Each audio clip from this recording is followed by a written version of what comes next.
Dialogando con el doctor Joselman Mirabal, teólogo, escritor, maestro y exegeta bíblico. Dialogando con el doctor Joselman Mirabal.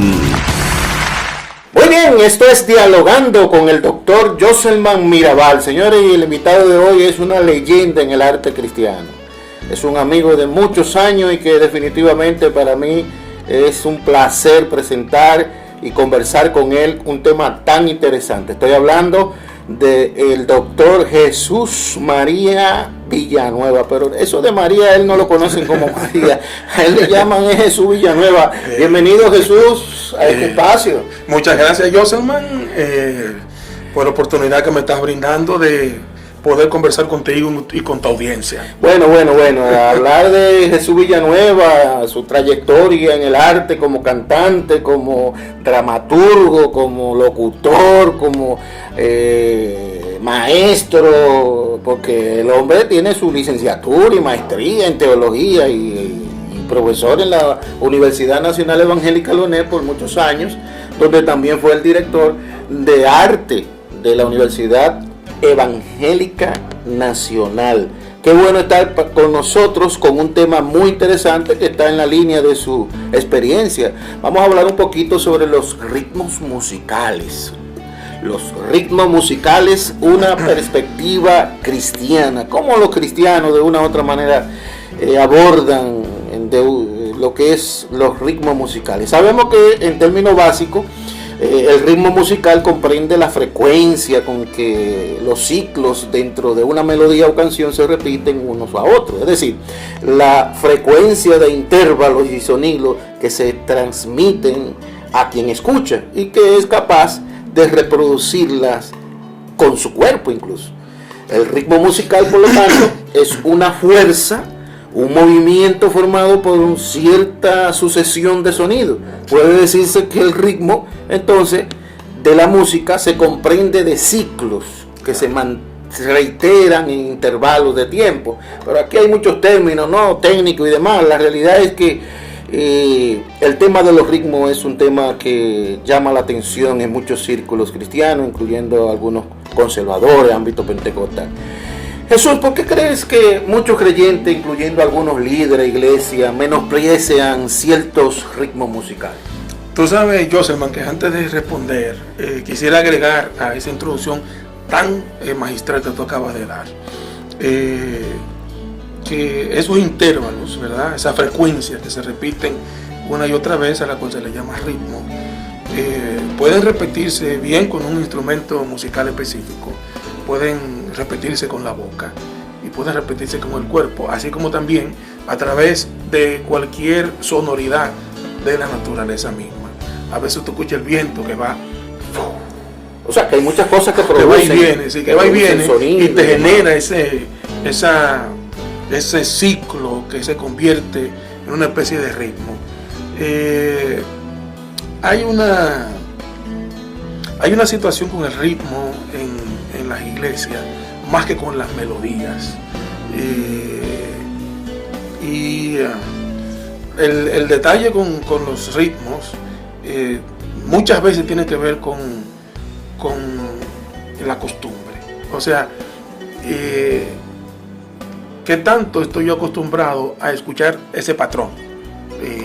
Pero digamos ese patrón rítmico. Pero digamos que muchos creyentes están acostumbrados a escuchar muchos ritmos fuera de la iglesia, en otro tipo de canciones. Sin embargo, cuando se trata de introducirla al escenario de la iglesia, lo rechazan. Sí, claro, lo rechazan, y aquí era la segunda parte de lo que iba a decir. Lo rechazan por el marco de referencia. El marco de referencia, o sea, en otras palabras, si yo, siendo o no creyente, escucha esto bien, si yo siendo o no creyente soy una persona de cierta solvencia moral y me he acostumbrado a escuchar la bachata en los cabarets, yo voy a asociar la bachata siempre con el cabaret. Y entonces eso, yo que tengo cierta solvencia moral y que entiendo que un cabaret no se debe pisar, cada vez que yo escuche la bachata, aunque sea fuera del cabaret, voy a decir esa música de cabaret y no va a entrar dentro de mi mundo musical. porque dentro de mi solvencia moral yo no asumo los cabaret y la bachata se asocia al cabaret. Entonces empecé poniendo como ejemplo la bachata, porque la bachata obviamente es una música que inicialmente tú la escuchabas en los patios o en los cabarets, y ese referente hace que una iglesia determinada diga, esta música no me gusta porque esta música está siendo dedicada a la prostitución. Pero tampoco el perico ripiao, ni el merengue, ni nada de eso. Sí, igual, porque es igual el elemento del referente. El perico ripiao se asocia a aguardiente, a reventina, a la beba, y ciertos ritmos se van asociando a cosas. Entonces, claro, aquí aclaro, los ritmos no tienen la culpa de que ciertos tipos de personas los utilicen dentro de cierto ambiente o con un determinado propósito. Según tu experiencia, entonces, ¿qué valor se le debe dar a esto de los ritmos musicales propios dentro de lo que es la dinámica de la iglesia? El valor que se le debe dar a los ritmos musicales es un valor tipo herramienta. O sea, los ritmos musicales hay que mirarlo como una herramienta a través recursos. Un tipo de recurso a través del cual tú puedes lograr determinadas cosas. Por ejemplo, un ritmo musical es como un cauce. Un cauce, por lo general, de un río lleva agua, pero pudiera llevar piedras, pudiera llevar peñones. Esas aguas pueden estar acompañadas de piedras y de veneno, y entonces el agua ser dañina, pero el agua pudiera también ser cristalina. Eso pasa con el ritmo. O sea, un ritmo no es más que un cauce, un canal, un instrumento, una herramienta, un recurso a través del cual tú llevas algo. ¿Qué es lo que lleva? Bueno, ya eso depende de qué tipo de persona lo está tocando. Pero muchos se preguntan, ¿cuál es el aporte que puede dar, por ejemplo, el merengue, el perico ripiao, la bachata, la salsa y el son en la liturgia de la iglesia? Bueno, además el gran aporte cultural y de identidad en el sentido del lugar donde tú eres. O sea, además de ese gran aporte cultural, a la iglesia le puede significar un elemento importante como herramienta para atraer cierto tipo de personas al mensaje de Jesucristo, como los panes. Los panes y los peces se lo come un desgraciado, un maldito desgraciado, pero también se lo come una persona piadosa y temerosa de Dios. Entonces el pan yo lo voy a utilizar, yo voy a decir, este pan yo lo voy a multiplicar para que todo el mundo coma, pero al final lo que me interesa es que escuchen lo que voy a decir. Bueno, eso pasa con la música. La música es un pan, una carnada que tú le colocas a alguien para que esa persona se relacione o se identifique con algo que posiblemente está acostumbrado a escuchar, solo que cuando se acerque a escuchar, va a escuchar un tipo de mensaje, de palabra, que no es el que posiblemente está acostumbrado a escuchar dentro de los marcos referenciales de donde viene esa música. Hemos hablado del merengue, el perico ripiao, la bachata, la salsa y el son, pero ¿qué opina usted, por ejemplo, de lo que le llaman el reggae, el reggaetón, la música urbana, hip hop, rock y otras más que andan por ahí? ¿Qué opina usted? Sigue siendo igual. O sea, voy a empezar respondiendo esto diciendo lo siguiente: ningún ritmo, género musical tiene la culpa de que alguien los utilice para cosas nocivas, para morbosidades, para estimular a la violencia o al uso de sustancias prohibidas, o bien para comunicar un mensaje de salvación o de regeneración o de transformación. Entonces yo opino sobre la música urbana en sentido general lo mismo que opino sobre el merengue, la bachata y cualquier otro género musical. Eso no es más que una herramienta que, dependiendo de la mano en la que esté, esa puede ser su utilidad. Un cuchillo en las manos de un carnicero no es más que una herramienta para cortar la carne con los cortes más atractivos que puedan haber para uno comprar y cocinarla. Pero un cuchillo en las manos de un asesino es un tremendo peligro. Bueno, eso pasa con estos ritmos y estos géneros musicales. Estos géneros musicales en las manos de los perversos, de los que no tienen temor de Dios, en las manos de ellos es pernicioso.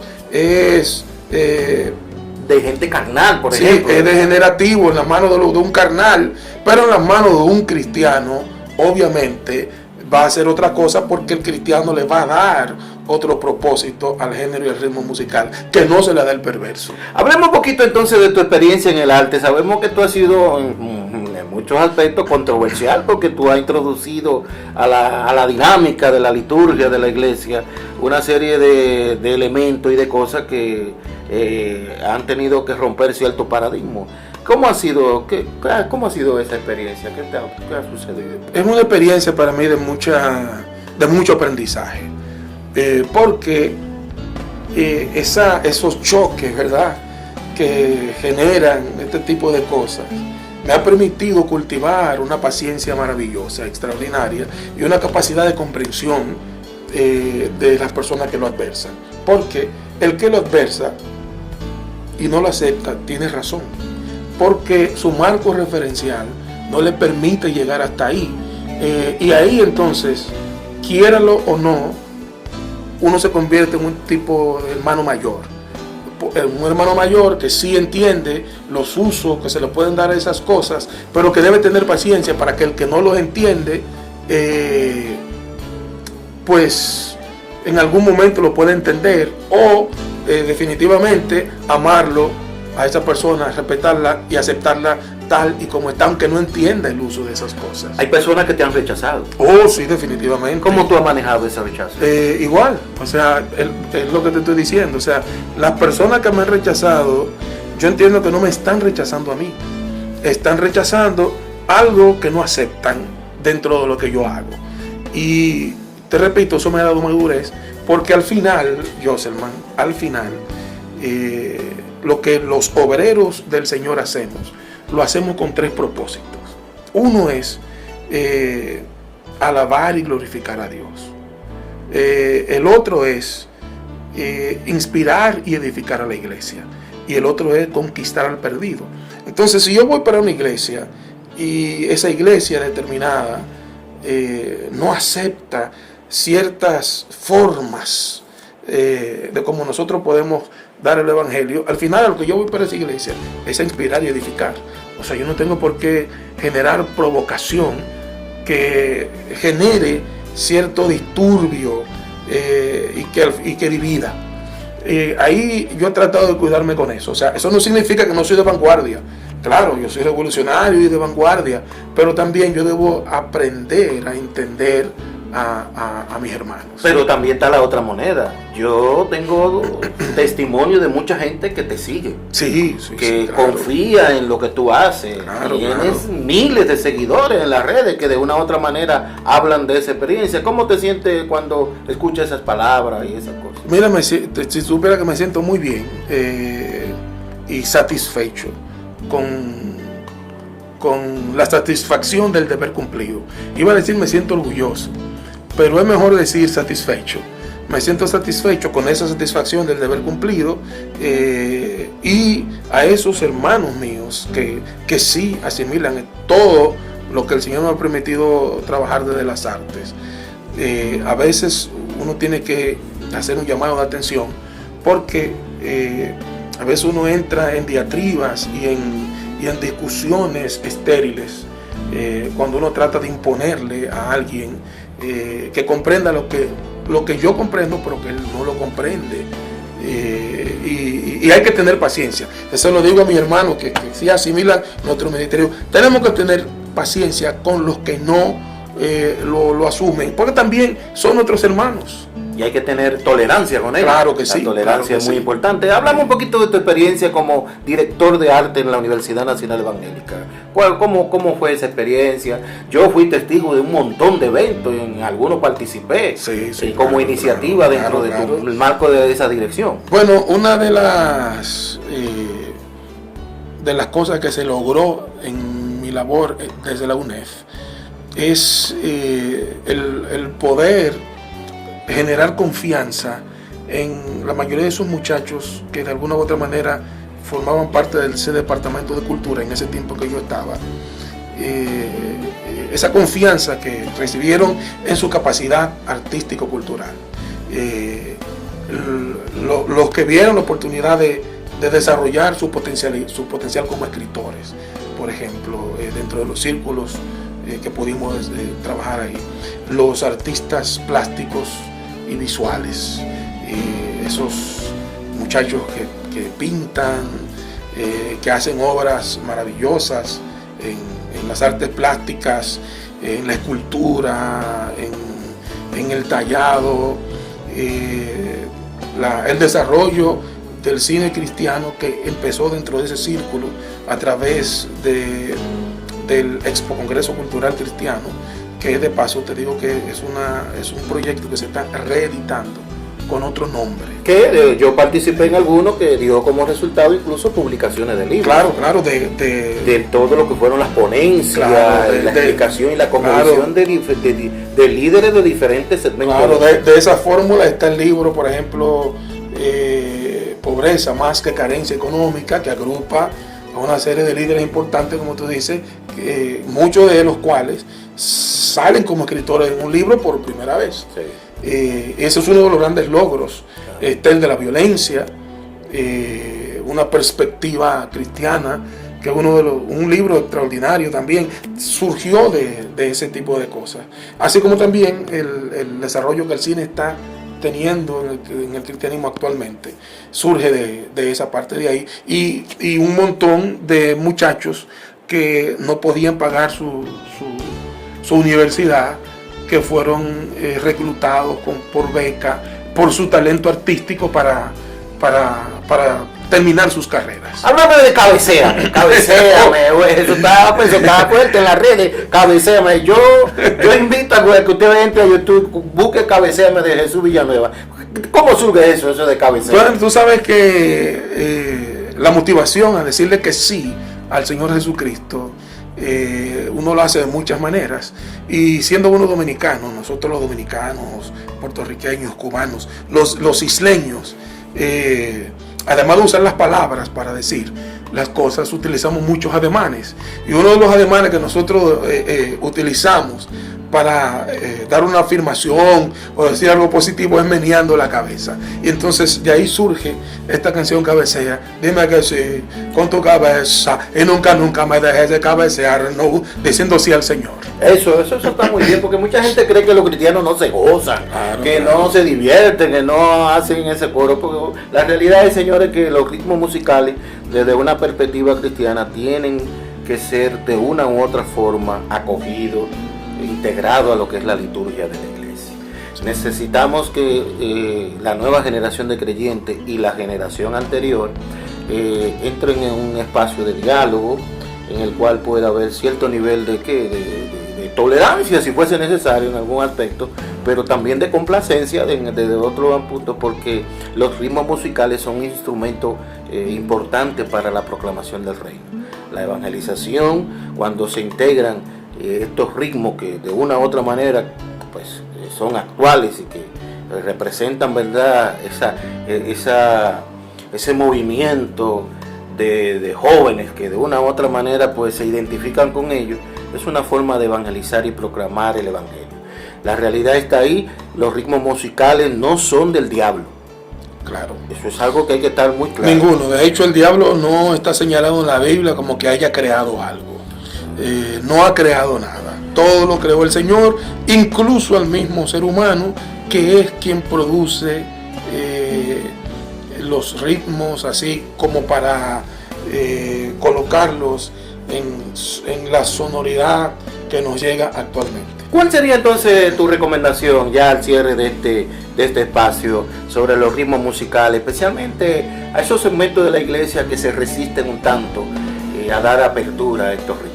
No, mi recomendación con esto es que a ese grupo específico, ¿verdad?, que tú acabas de mencionar, es que se sigan a sí mismos. Dentro de ese grupo tú te vas a encontrar con iglesias cuyos géneros musicales son muy solemnes, en el sentido de lo que se conoce como solemne. Esa música de órgano, que es también maravillosa e inspiradora. Pero esa música, ese tipo de lineamiento musical también se utilizaba mucho en las cantinas en Europa. para que se tenga un marco de referencia. Eso nos ayuda a mirarlos a ustedes, pero también a mirar una generación de sus hijos que van creciendo dentro de una fórmula musical que no es esa, y que si no se las damos nosotros, se la va a dar el mundo, y nosotros debemos dársela con el mensaje colocado donde tiene que ser. Y el caso de las iglesias bien pentecostales, por ejemplo, cuyos instrumentos musicales son por lo general el pandero, la güira, la maraca, la tambora, pero no tienen otros instrumentos musicales más que esos. Cuando uno escucha esos coritos y uno lo mira con el oído musical, los escucha con el oído musical, se va a dar cuenta que están tocando batá, que están tocando están tocando merengue, que están tocando salsa, que están tocando plena. Lo único es que no están armónicamente organizados, pero cuando un músico lo agarra se va a dar cuenta, pero esto es una plena. Eso es importante que lo sepan, que al final lo que ustedes están tocando es lo mismo que otros ya han estilizan a través de los arreglos de la producción. ¿Piensas entonces que tanto la nueva generación de creyentes que, verdad, es muy afín a estos ritmos, como la generación anterior, deben revestirse de cierta tolerancia? Sí, y de cierta paciencia. O sea, tenemos que tenernos paciencia. Porque a veces hay cierto antagonismo. Sí, claro. Tenemos que tener paciencia, porque la mayoría de las iglesias actuales, esas iglesias que se identifican como apostólicas, por ejemplo, utilizan mucho el pop rock, el rock dentro de sus alabanzas y adoración. A partir de los recursos que utilizan y del marco de referencia en el que se encuentra la mayoría de la gente que viene a esas iglesias. Y en lugares recónditos, en algunos lugares urbanos también nos vamos a encontrar con la güira, con la tambora, con el pandero, posiblemente sin otros instrumentos musicales adicionales. Pero hay otra iglesia en la que nos vamos a encontrar con esos instrumentos musicales, más el piano, más el bajo, más la guitarra, y entonces eso mismo adquiere una dimensión distinta porque se le agregó un piano o se le agregó un determinado instrumento musical que mantiene el mismo ritmo, pero la música hecha con el piano, adicionada del piano, entonces lo hace sentir, pero es un merengue. También es un merengue porque está tocando la tambora de esa manera. Bueno, tenemos que revestirnos de paciencia en cuanto a eso, porque, y con esto voy a terminar esta parte, tenemos que revestirnos de paciencia, porque al final nosotros no vamos a encontrar un versículo bíblico que le diga a un determinado ritmo musical: arrepiéntete para que no te vayas al infierno. Eso se lo dice al ser humano, me lo dice a mí, te lo dice a ti, porque somos nosotros los que tenemos que arrepentirnos para entonces darle a la música el uso correcto y adecuado desde la perspectiva de Dios. Bueno, señores, hemos tenido aquí un invitado de lujo, porque es un hombre del campo, del ramo de lo que estamos hablando, del tema de los ritmos musicales, una perspectiva cristiana. El doctor Jesús Villanueva, hermano, amigo de muchos años, y que definitivamente agradezco su participación. Finalmente, Jesús. Bueno, decir que Dios les bendiga rica, abundantemente y sin reproches, y además recordarles que nos pueden encontrar en las redes Jesús Villanueva Auténtico, YouTube, Jesús Villanueva Auténtico Facebook, Jesús Villanueva Auténtico Instagram, Jesús Villanueva Auténtico Twitter. Así que si quieren encontrarme, repito, Jesús Villanueva Auténtico. Si no tiene auténtico, no es mi canal.